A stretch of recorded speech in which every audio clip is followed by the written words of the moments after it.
Leadership Core is a 5-day immersive experience where leaders or emerging leaders can come in and find out exactly what type of leader they want to be and be in a safe environment to say, how does this look on me? When we can help leaders move from fixing mentality to ownership mentality, that's where I think the real growth happens. That then shows up in my leadership.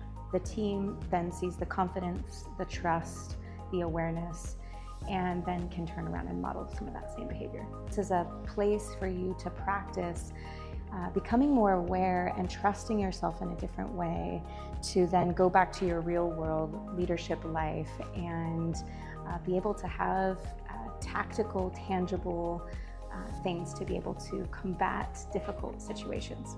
I think a mindset shift that individuals can go through, especially through Leadership Core, is moving from blame to partnership, collaboration, a leadership pathway that supports coaching and healthy team dynamics. If you were to attend Leadership Core, I would hope you would take away these two things: coaching questions and moving from curiosity to collaboration, as well as being able to model the way, creating change, managing change, and understanding where your team members can be to create resourcefulness and resilience in your team.